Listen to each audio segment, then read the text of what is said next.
Good evening. Welcome to the Springport Area School District Board meeting. Today is Monday, August 25th. Please rise for the Pledge of Allegiance. Please rise for the Pledge of Allegiance. I pledge allegiance to the flag of the United States of America and to the republic for which it stands, one nation, under God, indivisible, with liberty and justice for all. The Springport Board of School Directors believes the community has the right to bring before the board issues and concerns they may have about items on the agenda or about items in general which affect the district or their children. Because of this belief and philosophy, the board will schedule a time at the beginning and conclusion of every meeting to have an opportunity for community members to share their concerns with the board. At the start of the meeting, members from the public may comment on agenda items only. The school board will move through the meeting agenda, then at the end, when prompted, there will be a time for public comment. This meeting is being filmed to be broadcast on community cable channels and online. Individuals intending to make public comments should be aware that they are being filmed. Speakers will be asked to state their name and the area in which you reside before your comment. Thank you for attending. Good evening. Ms. Schmidt, can we have a roll call? Tonight in attendance, we have Mr. Lackey, Mrs. Hermans, Dr. Wright, Mrs. Deerdorf, Mrs. Westwood, Dr. Sharma, Mr. Jackson, Mrs. Weingarten. Not in attendance is Mrs. Goldsmith. Thank you very much. As far as announcements go, I'll just say happy first day to the district, teachers, families, staff alike. And Dr. Scanlon, I understand that you did some tours today. How was everything? It was a really smooth opening. I mean, a good start to this school. I got out to 8 of the schools today. It takes a while to get around the school district because there's a lot of territory, plus an opportunity to get into some classrooms and talk to some students and teachers. So it was a really exciting first day of school. Wonderful. Okay, so we'll move on to public to be heard on agenda items only. If anyone wishes to speak, please approach the podium with your name and township of residence. No one is approaching the podium, so we'll move on to committee reports, and we'll start with Dr. Wright. We'll start with Mrs. Weingarten with the Western Montgomery Career and Technology Center. I do not have a report. Okay, then we'll move on to Dr. Wright with the MCIU. No, I'm sorry. My apologies. I'm looking at this way too fast. Legislative Committee, Ms. Westwood. Good evening. We have not had a meeting since June, so I also do not have a report yet. Thank you very much. Heidi, Mrs. Goldsmith is not here for PSBA, and so we'll move on to Mr. Lackey with Spring City American Legion. No update. Our first meeting is this Thursday. Fabulous. We'll wait to hear for it in September. And so that takes us to our superintendent report. Sure. Thank you very much. My first 2 weeks here have been very exciting in learning procedures and policies of Springport. We began a few weeks ago where we had a 2-day meeting with our administrators to prepare for the school year. And our topics there included focus on student academic, social, and emotional well-being as we, again, got ready for the school year.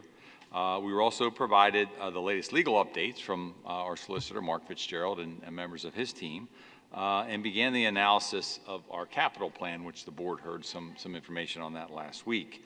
But not to be all work and no play, we did take part in a team building activity facilitated by Dr. Jen Reimheimer, requiring all of our teams, administrative teams, to create some form of a bruschetta. But it wasn't just taking the ingredients. We actually had to negotiate with other teams to get the ingredients, so it required kind of reaching out to other team members. Our team, Dr. Murray, Dr. G. Batista, and myself, put together what I thought was a very impressive product, but we fell short of making the top 3 in the final decisions for that team building activity. But it was a lot of fun, and it was a great way to get to know our administrative team. We welcomed this earlier last week. We welcomed more than 1,000 staff members on Tuesday in a very energizing convocation. Our marching band, our vocal ensemble, and string quartet from our high school greeted us with some wonderful and inspiring music. Our director of technology, Dr. Hilt, provided an uplifting presentation on technology, as well as some Gemini-generated door prizes, which was a lot of fun. Beth Leese, our HR director, recognized 30 of our 25-year staff. We had a lot of people who have 25 years or more staff. I think we have another big crop next year as well. So we got a veteran staff out there. While Kelly Murray and Tina Giambattista tag team to recognize staff for some of our Golden Ram Awards. Thanks to Erin Crew and her team for organizing the entire morning and keeping us on task and on time. A couple of areas that we want to focus on this year. I shared this with the staff. As interim superintendent, it'll be my role to keep things moving for the board and for the school district while the board conducts its search for a new superintendent. Capital planning obviously is one of the big topics that the board is going to need to dissect and address. You heard that presentation last week. We'll be working to narrow down some of the options for a possible decision later this year for the school board to consider. We also are focusing on a multi-tiered system of support, MTSS. You'll hear that acronym thrown out a lot last year and this year, and we're working with all of our schools to identify ways that we can support students academically and emotionally this year. We're doing some data walks. Our administrators will be developing ways to assess student progress in ways other than just standardized tests. And we want students to tell us what they know and are able to do in the classroom.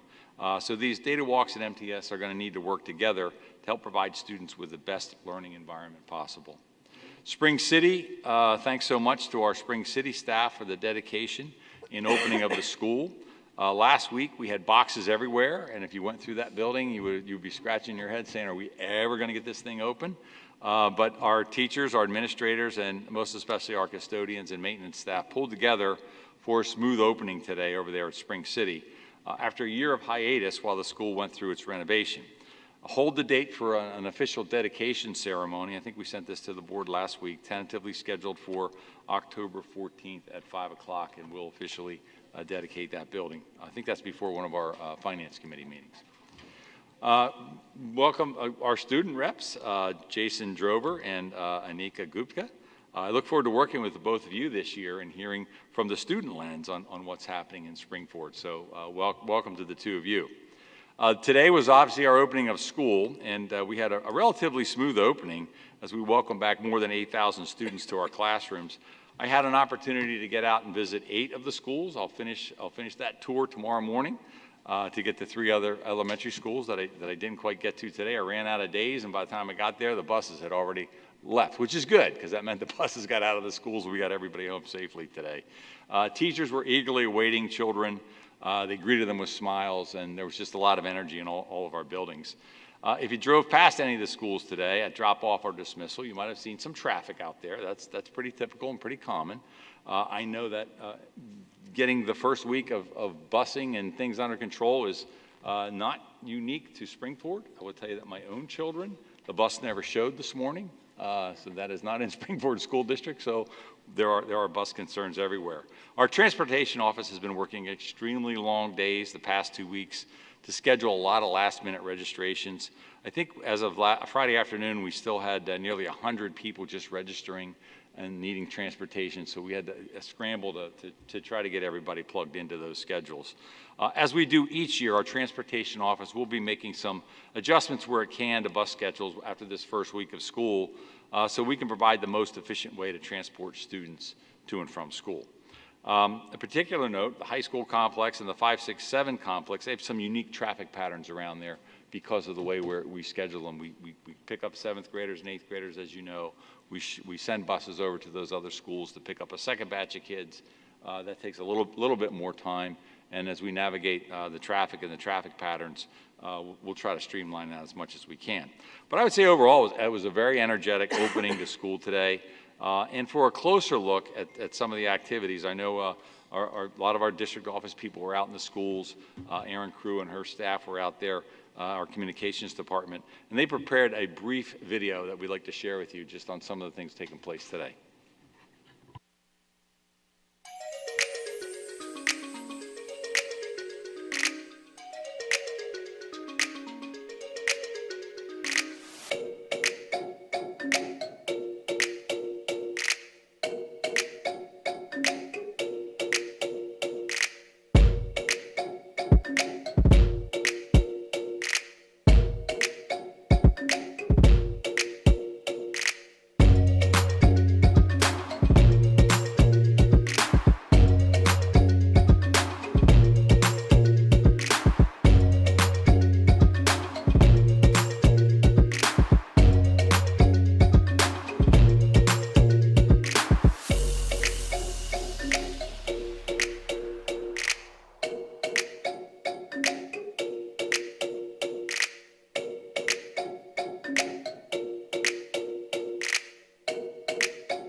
we will have a little longer version as we finish the week out there on our website and up on our social media channels. But that just gives you a little snippet. You saw the smiley faces of not only the children, but also the staff. We'll take another picture of the staff Friday afternoon after we get a week under our belt and see how much energy they have. But it was a great opening today, and we're off and running. And congratulations and thanks to everybody for all the hard work, to the parents, the students, our staff, just to get this year up and running. So thanks, and we're looking forward to a great year. Thank you, Dr. Scanlon.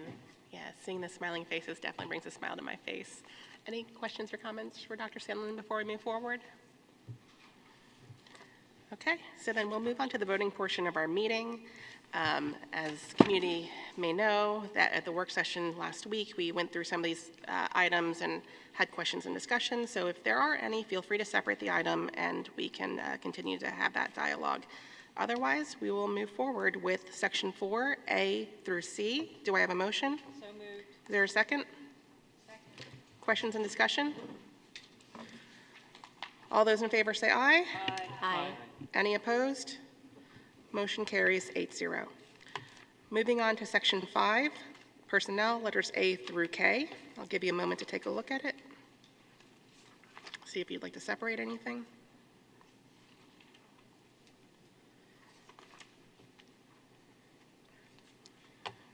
Do I have a motion?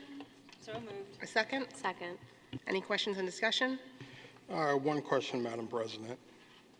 On the item A on the resignation, item 3, the manager of technology operations, with that retirement, do we think there's going to be any impact to the current operating process within the district as a whole?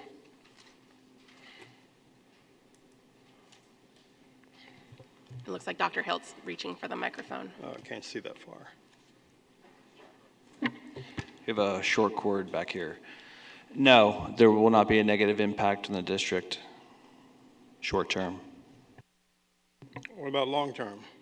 You shouldn't have said that. Okay. No, there will not be a negative long-term impact either. We will be, in the next board update, providing an update on the planned reorganization of the tech department. So that'll be coming later this week, and then we'll begin the hiring process shortly. And Dr. Hilt, correct me if I'm wrong, the communication that you're looking to put in board memo will also likely be dialogue at the committee meeting, Curriculum and Technology Committee meeting in September? Absolutely. Okay, great. Thank you. Well, my question would be, if you're saying restructuring, is that on a district level or just at the 9th grade center? And is that leadership, or is that also below leadership restructuring? So that note about the 9th grade center was just where Ms. Burnad's office was located. So this is a district-wide technology department restructuring. So based on that projected restructuring, do we foresee any additional staff being asked for or reduction? I will come to the committee meeting, but since it's on the table right now, if you don't want to answer it, I can come to the committee meeting. We aren't proposing any additional staff beyond the current numbers that the tech department, the existing tech department numbers. All right, thank you. Thank you, Dr. Hilt. Okay, any other questions or comments? All those in favor of section 5, letters A through K, say aye. Aye. Any opposed? Motion carries 8-0. Moving on to finance, section 6, letters A through V. I'll give you a moment to see if you want to separate anything. What page is that? 6.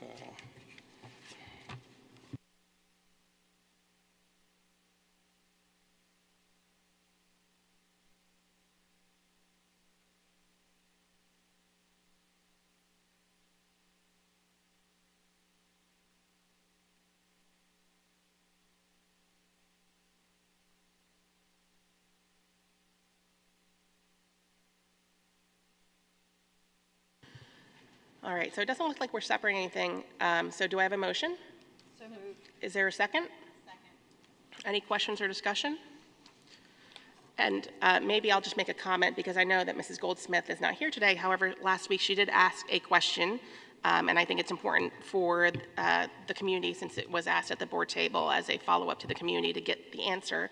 So her question was around the letter B Friendship Ambulance contract, and her question specifically was if this contract allowed or required ambulance to be on site for all the football games. So Dr. Scanlon, I don't know if you want to just quickly take that. Yeah, it does require and allow enough for ambulance to be on site at all football games, yes.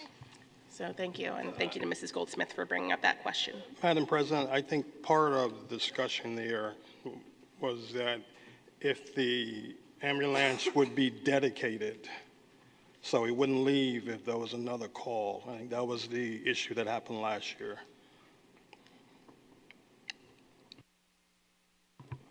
We also have coverage with doctors on site as well, and our trainers.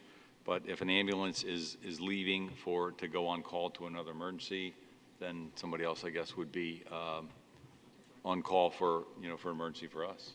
And it looks like Mr. Miscavige is coming to the microphone. Good evening, everyone. No, for varsity football games, the ambulance will stay. We have that level of coverage, the $150 for have a rotation to come in, $300 for it to stay. For all varsity football games, they will stay. Thank you. So just for clarity, they're dedicated Correct. for that purpose? Okay, Yes. thank you. Thank you. Thank you, Mr. Miscavige. Okay, you have a question, Mrs. Westwood? Yeah, Mr. Miscavige, I'm sorry. I wasn't fast. So with the other grades, 7th, 8th, 9th, JV, lacrosse, et cetera, like what's the ambulance situation there? We pay the $150 to have them rotate out as needed. The reason for the difference in the two levels is the backstory when I checked into it was the number of people in the stadium and the game itself. So when we have middle school games, even JV games, the crowd isn't as much. The game itself isn't as high level and fast as the varsity game is. So 7, 8, 9 JV, they rotate out and bring another ambulance in if they need to go away on a call. Thank you. Okay. So all those in favor of finance, letters A through V, say aye. Aye. Any opposed? Motion carries 8-0. Moving on to section 7, letters A through C. Do I have a motion? So moved. A second? Second. Questions and discussion? It's more of a comment. I think this came up last week, but in case it didn't, I, for one, was very pleased to see that our title funds were released in time for our school year to begin. So thank you for that. Thank you. Any other comments or questions? All those in favor say aye. Aye. Any opposed? Motion carries 8-0. And that takes us to the ends of our votes, as Section 8 is a first read, Section 9 is informational, and that takes us to board comment. Is there any board comment? I have one or two, and I'll try to be brief, unless someone else wants to go. All right.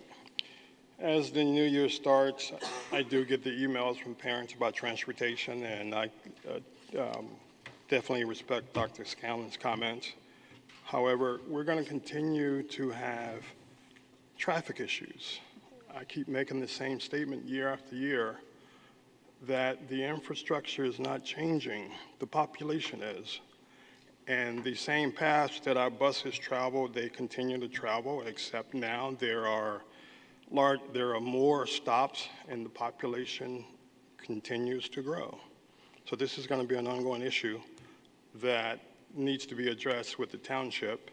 But for the parents that come to the school board to voice your concerns, I again and again implore you to go to the township. Go to Upper Providence, go to Limerick. Who am I missing? Anybody? Go to your townships. They're the ones that approve these developments. So over on Linfield Trap, there's a new development with Toll Brothers. I'm in the vertical world, so I support the building.